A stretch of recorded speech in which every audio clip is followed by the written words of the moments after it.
Hi friends, welcome back to Nisha's home cooking. അപ്പോൾ ഇന്ന് നമ്മൾ നല്ലൊരു റൈസ് റെസിപ്പിയാണ് കാണിക്കുന്നത്.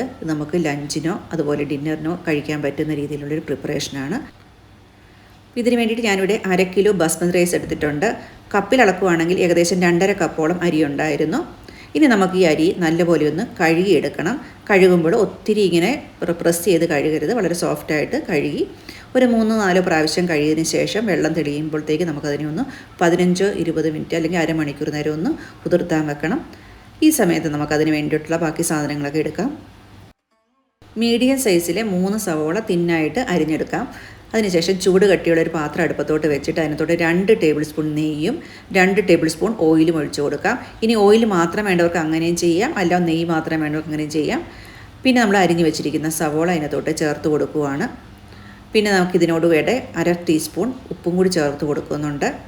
ഇനി നമുക്കിതിനെ ഒന്ന് നല്ലപോലെ ഒന്ന് ഫ്രൈ ചെയ്തെടുക്കണം. ആ സമയത്ത് ചെറിയ തീയിൽ വെച്ചിട്ട് എടുക്കുകയാണെങ്കിൽ അത് നല്ല രീതിയിൽ അടിയിലൊന്നും പിടിക്കാതെ നമുക്ക് ഫ്രൈ ആയി കിട്ടുക എന്നായിരിക്കും. ഇനി നമുക്കിതിനകത്തോട്ട് കുറച്ച് മസാല ചേർത്ത് കൊടുക്കാനുണ്ട്. അതിനുവേണ്ടി 2 പീസ് കറുവാപ്പട്ട, 2 വലിയ ഏലയ്ക്ക, 5 ചെറിയ ഏലയ്ക്ക, ഒരു 4-5 ഗ്രാമ്പു, 2 സ്റ്റാർ അനീസ്, 2 ബേ ലീഫ് എടുത്തിട്ടുണ്ട്. പിന്നെ 1 ടീസ്പൂൺ ഷാഹി ജീര എടുത്തിട്ടുണ്ട്. അതുപോലെ 1 ടേബിൾ സ്പൂൺ കാഷ്നട്ടിൻ്റെ പീസസും എടുത്തിട്ടുണ്ട്. നമുക്ക് ഈ മസാലയെല്ലാം കൂടി വഴന്നു വന്നിരിക്കുന്നത് കണ്ടോ, ഇത് വെച്ച് ബ്രൗൺ ആയി വന്നിട്ടുണ്ട്. ആ സമയത്തുള്ള ആ ഒരു സവോളയിലേക്ക് ഇട്ട് കൊടുക്കുന്നുണ്ട്. അത് ഇതിന് ശേഷം ആ ജീരകമൊക്കെ ഒന്ന് പൊട്ടി വരുമ്പോൾ, അതായത് ഷാഹി ജീരയൊക്കെ ഒന്ന് പൊട്ടി വരുന്ന സമയത്ത് നമുക്ക് ഇനി അതിനകത്തോട്ട് ചേർത്ത് കൊടുക്കാനുള്ളത് പച്ചമുളകാണ്. ഇതിനിടയിൽ ഞാൻ 1 ടീസ്പൂൺ ഇഞ്ചി വെളുത്തുള്ളി പേസ്റ്റ് ഇട്ടായിരുന്നു, പക്ഷേ അതിൻ്റെ വീഡിയോ മിസ്സായി പോയിട്ടുണ്ട്. അപ്പോൾ നിങ്ങൾ അത് ചേർക്കണം. ഒരു 8 പച്ചമുളകും കുറച്ച് കറിവേപ്പിലയാണ് എടുത്തത്. അപ്പോൾ 8 പച്ചമുളക് ഞാൻ എടുത്തത് എരിവിനനുസരിച്ചാണ്. നിങ്ങൾക്ക് അതിൽ കൂടുതലോ കുറവോ എരിവ് ചേർക്കാവുന്നതാണ്. ഇനി അതിനകത്തോട് ചേർത്ത് കൊടുത്തത് 2 തക്കാളി, നല്ല പഴുത്ത 2 തക്കാളി ഇതുപോലെ അരിഞ്ഞ് ചേർത്ത് കൊടുത്തിട്ടുണ്ട്. അരിയുണ്ടെങ്കിൽ നമ്മൾക്ക് അതുപോലെ ഒന്ന് മിക്സിയിൽ അരച്ചെടുത്ത് വേണമെങ്കിലും ചേർക്കാവുന്നതാണ്.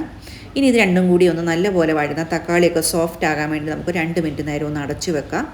ഈ സമയത്ത് ഇതിനകത്തോട് ചേർക്കാനായിട്ട് നമുക്കൊരു മസാല പ്രിപ്പയർ ചെയ്യാം. അതിനുവേണ്ടി 150 ഗ്രാം തൈരാണ് ഞാൻ എടുത്തിരിക്കുന്നത്. ഏകദേശം 1/2 കപ്പ് തൈരുണ്ട്. അതിനകത്തോട്ട് 1/2 ടീസ്പൂൺ മഞ്ഞൾപ്പൊടി, 1 ടീസ്പൂൺ മല്ലിപ്പൊടി, 1 teaspoon Kashmiri chilli powder, 1 teaspoon garam masala പൊടി, പിന്നെ 1-2 സ്പൂൺ അളവിനനുസരിച്ച് ഉപ്പും കൂടി നമുക്ക് ചേർത്ത് കൊടുക്കാം.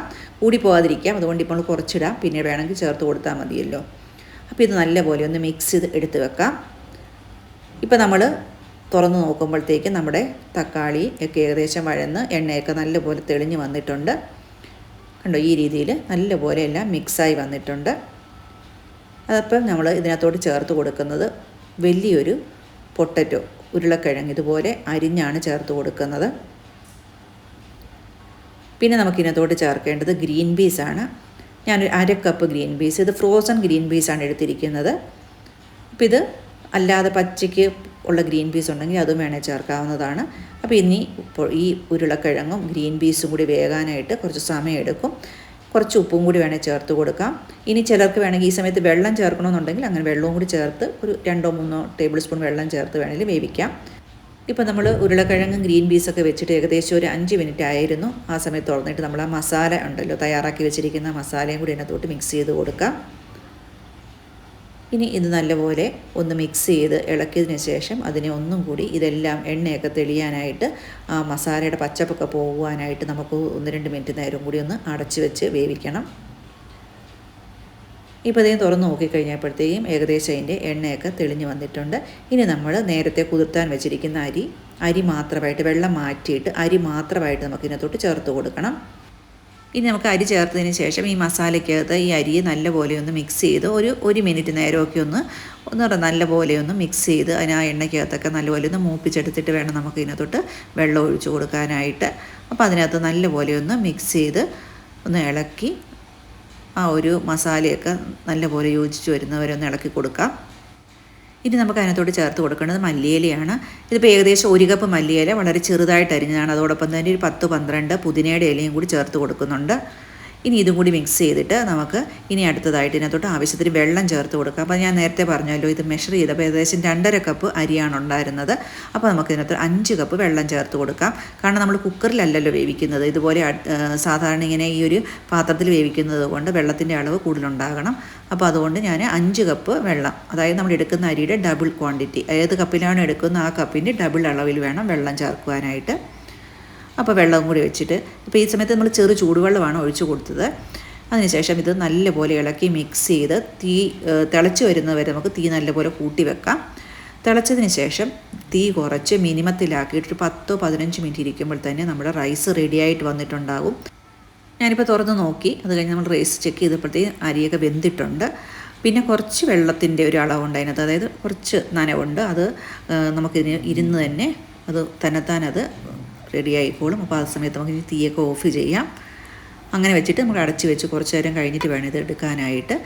ആ സമയത്ത് നമുക്കിതിൻ്റെ പുറത്തോട്ട് പൊക്കത്തിൽ കുറച്ചും കൂടി മല്ലിയില ഇങ്ങനെ വിതറി കൊടുക്കാം. അതോടൊപ്പം തന്നെ നമുക്ക് കുറച്ച് ഗരം മസാലയുടെ പൊടിയും ചേർക്കണം.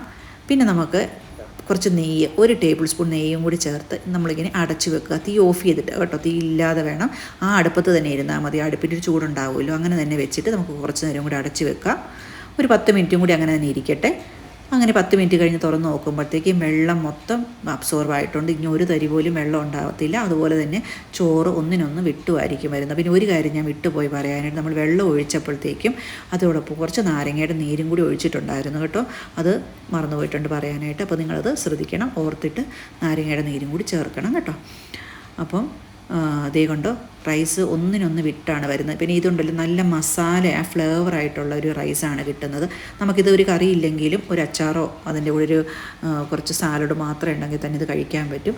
നമുക്ക് വളരെ തിരക്കുള്ള സമയത്തൊക്കെ വളരെ ഈസി ആയിട്ട് തയ്യാറാക്കി എടുക്കാൻ പറ്റുന്നൊരു റെസിപ്പിയാണ്. ഇപ്പോൾ നമുക്ക് ഡിന്നറിന് വേണമെങ്കിലും ഉപയോഗിക്കാം, അങ്ങനെയല്ല ലഞ്ചിൻ്റെ ടൈമിലാണെങ്കിലും ഉപയോഗിക്കാൻ പറ്റും. എല്ലാവർക്കും ഇഷ്ടപ്പെടുന്ന രീതിയിലുള്ളൊരു റൈസ് പ്രിപ്പറേഷനാണ്. നിങ്ങൾ തയ്യാറാക്കി നോക്കുക. സിമ്പിളാണ്, പക്ഷേ നല്ല ടേസ്റ്റി ആയിട്ടുള്ളൊരു പ്രിപ്പറേഷൻ തന്നെയാണ്. ഇനി നമ്മൾ പൊട്ടറ്റോ ചേർത്ത സമയത്ത് നമുക്ക് അതിനകത്തോട്ട് മുട്ടയൊക്കെ ചേർക്കാൻ താല്പര്യം, മുട്ട ചേർത്തിട്ടുള്ള ബിരിയാണി പോലെയോ അല്ലെങ്കിൽ പുലാവ് പോലെയോ ആക്കണമെങ്കിൽ ആ സമയത്ത് മുട്ട ബോയിൽ ചെയ്ത മുട്ട വേണമെങ്കിൽ അതിനകത്തോട്ട് ചേർത്ത് കൊടുക്കാം.